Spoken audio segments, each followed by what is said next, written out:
കളരിപ്പയറ്റിലെ കുറുവടിപ്പയറ്റ് കണ്ണ് കെട്ടി ചെയ്ത ഒരു 8 വയസ്സുകാരിയുണ്ട്. ആ പെർഫോമൻസിന് ഇന്ത്യ ബുക്ക് ഓഫ് റെക്കോർഡ് കരസ്ഥമാക്കിയ ഒരു കൊച്ചുമിടുക്കിയെ തേടിയാണ് നമ്മളിപ്പോൾ എത്തിയിരിക്കുന്നത്. എന്നോടൊപ്പം ഉള്ളത് ആ ഒരു കൊച്ചുമിടുക്കിയാണ് സാത്വിക.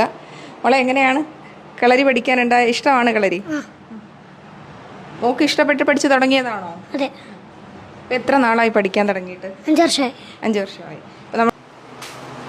അമർച്ചയിലെടുത്ത് വെച്ച് നീക്കി ചവിട്ടി വലത്ത് വൈകിട്ട് മാറി എടുത്തതും കൂട്ടി വാങ്ങി അമർച്ചയിലെടുത്ത് വെച്ച് നീക്കി ചവിട്ടി വലത്ത് വൈകിട്ട് മാറി എടുത്തതും കൂട്ടി വാങ്ങി ചാടിക്കെട്ടി വലത്തുകൊണ്ട് നീക്കി എടുത്തതിൽ അമർന്ന് മാറി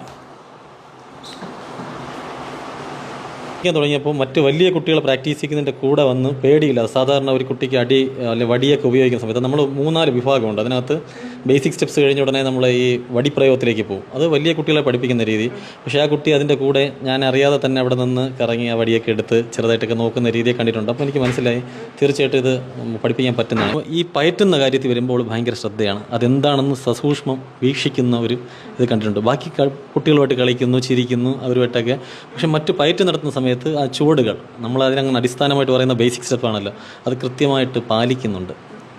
ഭാവിയിൽ നേവി ഉദ്യോഗസ്ഥയാകണമെന്നുള്ളതാണ് ഈ ഒരു കൊച്ചുമിടുക്കിയുടെ ആഗ്രഹം. ഇതുപോലെ തന്നെ കളരി അഭ്യസിച്ചും ആഗ്രഹങ്ങൾ കരസ്ഥമാക്കി ആ സ്വപ്നം കൈപ്പിടിയിൽ ഒതുക്കുവാൻ സാത്വിക്ക് സാധിക്കട്ടെ എന്നാണ് നമുക്കും